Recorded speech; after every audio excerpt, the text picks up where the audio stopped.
It is Wednesday, August 3rd, 2022. This is another edition of Baseball Today. That is my man, Trevor Plouffe. I am Chris Rose, joining you from Cleveland, Ohio. We've got producer Dan and intern Alden along for the way as well. Hope everybody is doing well. We are going to finally put to bed the trade deadline. We'll cover the good, the bad, the questionable, and everything in between. But obviously, we're going to start with the biggest story, not only in baseball, but really in sports, and that is the passing of the legendary broadcaster Vin Scully. Died yesterday at the age of 94. For 67 years, he was the voice of the Dodgers, starting in Brooklyn, then moving with the team to Los Angeles. Countless World Series, all-star games, did the NFL, did everything, and did it better than anybody has and anybody ever will be. Plouffe, as a guy who grew up in Los Angeles in a baseball family, how does this one hit you? Honestly, it feels like I'm losing I don't want to say like losing a grandpa, but something like that, man, like a family member, like a guy that that was at all our family gatherings telling stories. I mean, that's kind of what Vin was for us. We watched a lot of Dodger games growing up, and, I was trying to write a tweet today, just kind of to show my support and, just talk about Vin a little bit. And I was trying to decide, kind of what story I wanted to share, because he's been a huge part of my life. And I think the one that resonates the most with me and makes me feel Vin the most is, when I first got into pro ball, you're a young kid, you're away from home a lot. And I was on the East Coast for most of my minor league time. And I get homesick, man. And at the time, I was kind of embarrassed by it. Now I see there's no shame in that, but I didn't want to call friends and family and talk about being homesick. Like I said, I was embarrassed by it. So one thing I would do, and I did this frequently, I get back from my games, it'd be around 11 o'clock. And before the MLB app on our phone, I would just go on the internet and find the broadcasts of the Dodgers. And I'd turn Vin on. I wouldn't even watch the game, dude. I had no game on. I would just listen to the audio, and just something about his voice made me feel less homesick. It just gave me a little bit of comfort. So, Vin, I'm sure everybody has stories like that. And this is a guy that all he wanted to do was just do his job and do it well, because he knew fans kind of relied on him for that. And his thing he always says is, I relied on you more than you relied on me. I'm not so sure about that, Vin. I think he understands, but the impact that this dude had on my life, and really it's interesting for me to see nationally everybody talking about Vin, because I thought he was ours, but I was so wrong about that. This is America's Vin Scully. And it makes me really happy to see everyone kind of coming and talking about him the last 18 hours or whatever it is. So a few thoughts here. Even though it's a terribly sad day, obviously, because we have such an attachment to him, I think it's a day of celebration that the dude did it for 67 years. Yeah. 67 years with an iconic voice and a storytelling ability that will never be matched. Never be matched. And I would say there are two anecdotes that I can share. One is, as a 23-year-old, I was a sports producer in Cincinnati, Ohio. And it was right around this time when we were about to have the work stoppage in August, okay? And the Reds finished, I think it was maybe a Thursday, where they were going to have a strike. They were playing the Dodgers. My job was to go interview people, not only in the Reds locker room, I was supposed to go cover the other team in the locker room, the Dodgers. None of the players wanted to talk about it. I got brushed off. Their player union rep said, no, not going to do it. Here I am, a young kid, 23 years old, really fresh in the business. And I see Vin Scully in the middle of the clubhouse. And I walk up to him and I say, Mr. Scully, do you have 2 minutes to talk to me about the work stoppage? He goes, certainly, son. And I asked him one question, and he spun it for about 3 to 5 minutes without taking a breath. And it was beautiful. And I was numb afterward. I was numb just listening to a man I admired so greatly being able to put in proper perspective what was going on with the sport I loved. The other time, Millar and I were doing a show together in Dodger Stadium, Intentional Talk. And Kevin grew up in Los Angeles. He went to Uni High, which is in Santa Monica, near Santa Monica. And his dad, Chuck, a funny-ass dude, huge Dodger fan and a huge Vin Scully fan, and for years said that one of the greatest things of watching my son play baseball was the first time he played against the Dodgers and having Vin Scully talk about Kevin Millar. And you know how Vin would go on these amazing tangents about players. And he talked about how his dad, Chuck Millar, was a huge Dodger fan and all this sort of stuff, to the point where he saved it on his phone. Chuck saved it on his phone. We're walking through the halls. This is 1:00 in the afternoon, 6 hours before first pitch. Here comes Vin Scully walking down. And Chuck told him the story, and Vin was just so appreciative that he had it. He showed it to him. He played the sound of him talking about his son. Amazing. It was just an unreal moment. And there's a gazillion moments like that. So many guys that come up to the big leagues and play the Dodgers, that's the first thing they say. Holy shit, Vin is going to talk about me. Yeah. And it's just crazy to me to think about that. Like, he really did have that national appeal. My favorite Vin call, and he has so many, but there's just one in particular that stood out to me. It's the Johnny Gomes at bat, where he talks about Johnny Gomes surviving like a wolf attack. Yeah. And like, it's a long story. So the at bat had to go to like a full count for him to finish it. And sure as shit, it did. And as soon as like I think Johnny grounded out or something like that, he ended the story perfectly. Like, his timing, his cadence, everything was impeccable. Now that I'm on this side talking into a mic all the time, I appreciate what he can do, because there are times where I feel like I'm losing it here. And Vin never tripped up, dude. Ever. He freaking did a broadcast by himself. He was his own color guy. Well, listen, we do send our condolences to his family and everybody, you know, whose lives were touched by Vin Scully. And that's a lot of people. That's a lot of people. We were better off having him in this game for the 7 decades that he was, man. It was just if you're a young kid who didn't really get to experience Vin, just go give it a listen. Go do the Johnny Gomes thing. Go Google Johnny Gomes, Vin Scully. Just listen to him a little bit. It'll be worth your time. Yep, absolutely. But let's talk about the game that he loved, baseball. And yesterday during our show, there were a lot of moving parts with the Padres and Juan Soto and Josh Bell and Eric Hosmer finally ending up in Boston, all that sort of stuff. I think we answered this yesterday, but I want to get a definitive response, because then they made a later trade in the day for Brandon Drury, who's had an outstanding year for the Reds. So if you're keeping score, Soto, Bell, Hader, Drury, is San Diego now on par with the Dodgers, Mets, Braves in the National League? I said that yesterday, and I still believe it.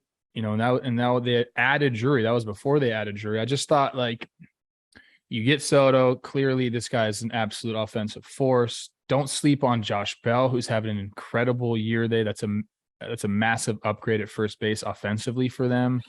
Hader closing out the games in the back. I think he's going to do just fine there, because I think a change of scenery is going to wake him up a little bit. Not that he necessarily needs it. He's going through a little bit of a rough patch, but all his stuff is still there. And then Drury is that, you know, offensive piece that you can play anywhere. I mean, just everything fits. So yeah, I put him on par with the Mets. I put him on par with the Dodgers and the Braves. They got a 1, 2, 3 that can match up. When you think about Darvish, Musgrove, Clevenger, they have the back end of the bullpen. This lineup is elite. There's a feel to this team. You know what I mean? Like, they have a feel to them. I don't want to call it swags. I hate that fucking word so much. They got a feel to them, man. Like, this is a good clubhouse. I know losing Hosmer is a gut punch to that clubhouse, because he was one of the leaders there. And, you know, it's hard to replace that. But one way to replace that is to bring in the guys like they brought in. So this team is legit. San Diego's going to be rocking, man. I can't wait to watch them. Talent-wise, yes. You mentioned that you feel like they've got a good clubhouse. In all fairness, we don't know that. We don't know that. We're not in the clubhouse. Well, Hosmer told me they did. Okay, that's good. He said we're a bunch of dogs. All right. Do they have, the question is, can they, it's not like a football team where you have to all be on the same page on like, we're running a play here. Let's make sure we have all of our assignments, because if one guy fucks up, then the play could be done. But there is a chemistry. There is something that there aren't a lot of teams anymore where there's 25 cabs for 25 guys. That's an old saying with one of the old Boston Red Sox teams, I believe. So that's the only question I've got. Let's remember what happened to this team last year. They played pretty good baseball for like 3.5 months, and then they all went overboard. I don't know what the fuck happened. So to me, that's the concern. I think they could use that as a positive. Do you remember last year? Do you remember what it feels like to go down like that? And they don't want that again. So they use that as motivation during the off season. And now when you get to that same point that they got to last year, it's like, hey, remember that. Like, that's okay to remember that feeling. This is one of the times in baseball where you don't want to have a short memory. You want to draw from that experience to motivate you to continue to go through the dog days of August into September. I think this team, there's something to be said also about your front office going for it and bringing in dudes like that. Now, I'm going to talk about that a little bit later with some of the other teams, but knowing the front office has your back and says, we want to really go for this thing, does wonders for a team. It makes you want to show up to the ballpark every day in a game that gets so monotonous, Chris, especially during August. Makes you want to show up to the ballpark because you got a team that can actually win a World Series. And that's what the Padres have now. It's almost like April all over again for them. Kind of. Yeah. Plus, hey, Fernando Tatis Jr. is also coming back. Like this team has played well enough already to put themselves in a position to be in the playoffs. And now they add these guys, and now they're in a position that they're World Series contenders. Yeah. Like legitimate. And yesterday they played like it. I mean, I know it was the Rockies, but a doubleheader sweep, including a walk-off in game 2. Pretty special day for them. All right. Team that most pleasantly surprised you during the trade deadline outside of San Diego. I know where you're going. Are you going to your old team, the Minnesota Twins? I'm so excited about the Twins because they didn't act like the Twins. Now you pick up Molly, you pick up Lopez, and who's the other guy I picked up? Fulmer. So you address exactly what you need to address. I can't tell you how many times I was in that clubhouse. I guess I can tell you. It's probably like 2 or 3 where we actually had a good enough team to want to add. Okay. But like when it doesn't happen, you're deflated. Now this team, even with the current regime with Falvey there, and God, what am I forgetting the other guy's name? Thad Levine and Falvey. My bad. Jeez, I'm sorry, guys. They really haven't pulled off any midseason trades either. Now, I was reading an article by Aaron Gleeman, who does a great job covering the Twins for The Athletic, and he's talking about how he thinks their biggest trade deadline move since they've been there is Sergio Romo back in 2019. So they got to go. I mean, this is not something that has happened in the recent history of the Twins. They really went out, they spent some prospect capital and got exactly what they needed. Now they have a rotation with Molly, Gray, and Joe Ryan, who you can say, hey, that lines up. Nice 1, 2, 3 during the playoffs. You address the back end of the bullpen. You got some fire-breathing dragons back there. Lopez and Duran. I mean, Duran's averaging 100.6 miles an hour in his fastball. Lopez is upper 90s as well. Like, this is stuff that's not typical of your Minnesota Twins as of late. And they did it. And again, I'm going to go back to what I said about the Padres. There is something to be said about your front office fucking stepping up, Chris, and bringing in the reinforcements that you need, because you've already grinded this far and have kept yourselves in first place in that division.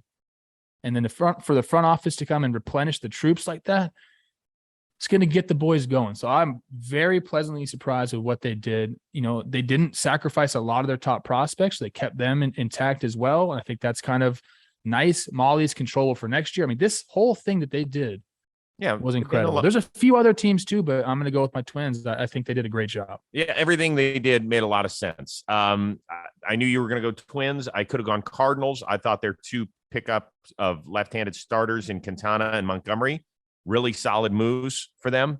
But I'm going to go with the Philadelphia Phillies. Now, I don't know. Noah Syndergaard is kind of an enigma to me. So I think he's going to help out. I think the fun sidebar is that he's back in the National League East, and I hope and pray that he pitches in Queens when they're up there in a week and a half. I think that would be amazing theater. Yes. Getting Marsh as a good defensive outfielder, I thought was a solid move because we know what sort of troubles they have had out there. And David Robertson was one of the most sought after relievers. It's his second time in Philly. I know the first one didn't end great because of the injury, but I think he's a great pickup for a part of their team that has actually been better than expected for the most part this season. So everything there made sense. And the fact that Bryce Harper got the pins removed from his thumb and he'll be able to, crank up his baseball activities and hopefully be ready in a few weeks to contribute over the last 5 or 6 weeks of the season will make this a fun 2022 in Philly. So there you go. Yeah, I thought there was Phillies were my second team. I think you could talk about the Braves and what they did. Yeah, I think Braves, they did a really good job. I think you could talk about even the Mariners, like going out and getting Castillo like that. Like, teams did a good job. There are some teams that didn't do a good job. The Brewers did not do a good job. Let's talk about them right now. Oh, did you have a question about them? I do. Okay, let's talk about them, please. So let's get to them. And it's a little bit of a different, because we talked about Josh Hader and how it was kind of a head scratching move. Well, then now we started to get the player reaction yesterday about it. Now, the guy who will probably step into his closer's role is going to be Devin Williams, who's been utterly fantastic. So he was asked about the trade of Josh Hader. Tough business sometimes, huh? You could say that.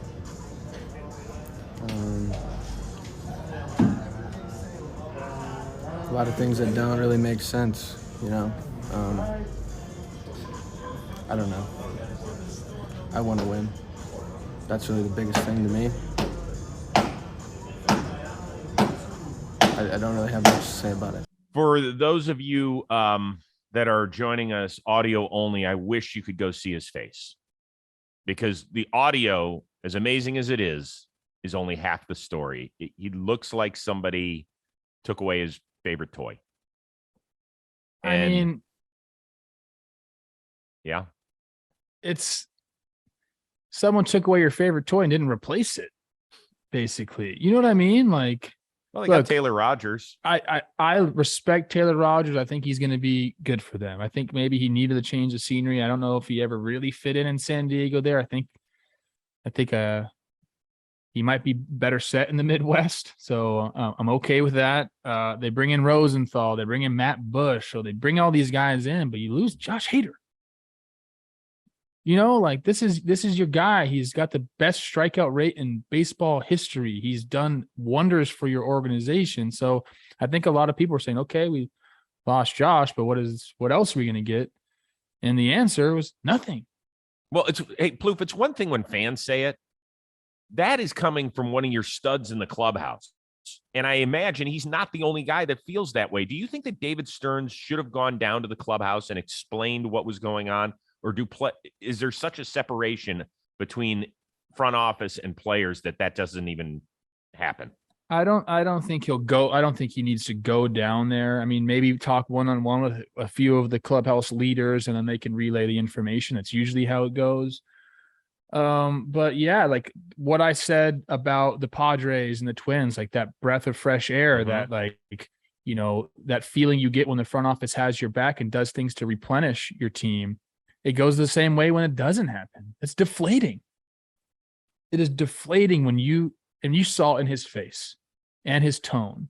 I mean, it is a deflating feeling to know that your front office didn't do all they could to help your team. And they're in a window, man, and they have a really good team assembled, but like they are a couple pieces away from really being where we think they should be.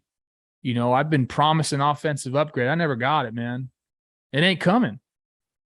So what they're going to have to do, Chris, is, this will sting for a little bit, and then you got to rally around the guys that you have in the clubhouse, and you got to say, fuck it. Front office don't got our back. They didn't do, what we needed them to do, but we got each other, and we'll go out there and do everything we can to make this happen. They still have a very good baseball team, very good baseball team. It's just nice when you get a little bit of help here, because like I said, August is here. It gets long. You got to get through September. You're battling against the Cardinals, and you're trying to position yourself for the playoffs. And it would have been nice for them to pick up a few more pieces. And I think they probably tried. I don't say David Stearns didn't do shit. It takes two to tango in these things. Maybe they didn't have what other teams wanted, but man, I was disappointed. Very disappointed. It's very disappointing because they're a fun team. There's a great energy in that ballpark. They've got really good ownership. David Stearns has done a great job, but it just feels like this was a misstep because they've made the playoffs 4 straight years. We've talked about how this is a franchise that needs to take that next step. And what was the first question I asked today? Are the Padres now on par with the Dodgers, Braves, and Mets? I did not mention the Brewers because I don't think they're close to those teams. Doesn't mean they can't go on a run like Atlanta did, particularly if Peralta comes back and you've got Burns and Woody and Peralta all doing their thing. But man, just doesn't smell right. And by the way, you could throw Baltimore in that one too, a little bit. They're in a different position than Milwaukee's in, but I thought for them to strip it down with Lopez and Mancini when they're this close, I know they're 2 totally different categories. Yeah, they're not in their window just yet. The Brewers are not in the thick of it. I know, man. I know. But when you're taking away that much leadership from a young team, I think that's a misplay too. I could be wrong. I don't know. All right, let's do this one quickly. Other than Milwaukee, the biggest head scratching team move or lack of moves was by which squad? I think when we reacted to the Montgomery trade there at the end for the Yankees, that was a little bit of a head scratcher for everybody. That was a head scratcher to me. And, I had Jack Curry kind of explain, not to me, he explained to everybody, but I saw the clip. He's saying the Yankees, you don't want to give up starting pitching depth at this point. I just don't like that. For a defensive replacement. But so that was very head scratching to me. And if you look at our reactions on our live stream that we did, I had 2 Yankees fans with me and they didn't know what they expected something else to happen, another starter to come in or something. Never did. But Jack Curry did have a decent explanation. So it kind of helped out a little bit. He's explaining like, hey, look, they're firmly entrenched in October. And sometimes those little moves are the biggest moves come playoffs. And when you can put in a Harrison Bader and he can go run down balls for you at the end of the game, maybe he gets hot, maybe he becomes something different. But like pieces like that do mean something in the postseason. And if Jordan Montgomery wasn't going to be getting starts, then maybe it makes sense to move on from him as well. But that was definitely a head scratching moment for me. Yeah, a little bit. Where were the Chicago White Sox? I don't want to talk about it, bro. There must be something going on with that team. I think they feel like, well, our team's complete enough. They picked up Jake Diekman because they've had some injuries, obviously, from the left side in their bullpen. He's been okay. He's been really good at times this year and has sucked at other times. Also, Colorado, I'm done figuring them out. I didn't understand their offseason moves. I didn't understand them giving $180 million plus to Chris Bryant. I don't understand them extending Daniel Bard when I feel like they could have gotten something for him at the trade deadline. We know what relievers sometimes bring. I don't know why they didn't deal Chad Kuhl. I don't know why they didn't deal CJ Cron. I mean, is there a prize for 4th place in a division that I'm not aware of? There's a couple teams like that too. Like the Texas Rangers surprised me. They kept Matt Moore. They kept Martin Perez. Like I just like those guys should have been on the move. The Rockies, I think it was their GM had some hilarious quote when asked about like the trade deadline. He's like, we were the only team that signed someone to an extension at the deadline. What the fuck does that matter? They didn't. They're not the only team that signed someone to extension. Austin Riley got $200 million, dude. But okay, I think he's talking so about he was a just guy completely wrong about that. I think he's talking about a guy who could have walked. Austin Riley couldn't go anywhere. I don't even like the Rockies to me are not on my baseball radar, and they have to figure something else out to get back on my fucking radar, Chris. Yeah, you know what? You're doing the initials on your hat injustice. You know what the initials are? CR. Yeah, you're right. That's right. Kelsey, go in there and talk to these dudes. See what's going on. Get us the scoop. We just made Kelsey's workday hell. I don't understand. I don't either. All right, let's finish this up with something good. And I hope I'm pronouncing his last name the right way. Joey Meneses. He hit a home run in his major league debut after a 10-year minor league / overseas journey off of the New York Mets. His first major league hit goes over the wall. I just want to give a shout out to him. I love these moments, particularly for a guy who's 30 years old and who I'm sure countless times thought about giving up the game that he loves. I played with Joey in 2018 Lehigh Valley, so I got to know him very well. This guy was an absolute raker. He was so good that year. And we had many talks, in the dugout, in the cage, just about ball and about the game. He really, really, really wanted to play in the big leagues, but he didn't see an opportunity with the Phillies. He had chances to go to Korea. He ended up going to Japan. He was asking me, like, what do I do? Do I go they're going to pay me $1 million to go play over there. How do I turn that down? My dream is to play in the big leagues, but they're offering me this money. And, we talked about that a lot. I think the advice I gave him was Japan's going to be there, bro. Like, if you really want to play in the big leagues, you're good enough to play in the big leagues. You're going to get a shot. Like, if you keep going. He ended up going to Japan, made his money, and now he's back and he gets to the big leagues. I'm so happy for him. The nicest guy, very, very knowledgeable about hitting. And when I play with him, look at the stats right now. The guy hit 311, slugged 510 in the International League, which is not a hitter's league. He was a stud, man. And I hope he gets some run here with the Nationals. I hope he gets to play the rest of the year and gets to establish himself there. Like, why not? Why can't he? Like, they're not doing anything. So Joey, shout out, man. You nailed his name. Joey Meneses is freaking stud, man. Everyone should be rooting for this guy. I didn't know that story. Thank you for sharing. That was really cool. I'm happy for him. What do you have coming up on John Boy Media? I don't even know. I'm flying out to New York. We're going to have to figure out all of our schedules for talking baseball. You and I need to figure out our baseball today schedule. We'll let the people know what we are going to do for the next couple of days. We're a little busy with the Blitzball tournament. Yeah. What do you got? I just, before this, taped the latest episode of the Rose Rotation with Miguel Rojas. As always, classy. He talked about him getting his tooth knocked out by O'Neal Cruz. That whole escapade. An amazing story about Derek Jeter, an interaction he had with Derek Jeter that he has not shared before, which was fantastic. We talked a lot about their shitty year and how it's affecting him physically and emotionally, because it's done both. That's what this show does. I wish all of our guys were in first place. They're not. I wish all our guys were healthy. They're not. That is the reality of not only professional sports, but especially baseball. And the ups and downs, and hopefully that's what we're showing you, is that these guys, how they deal with it, because it is unlike any other sport that is out there. It is unbelievable what you guys go through. So that's coming. It's a quick turn. Robbie Scirocco's working on it right now. That'll be out tomorrow. Can't wait.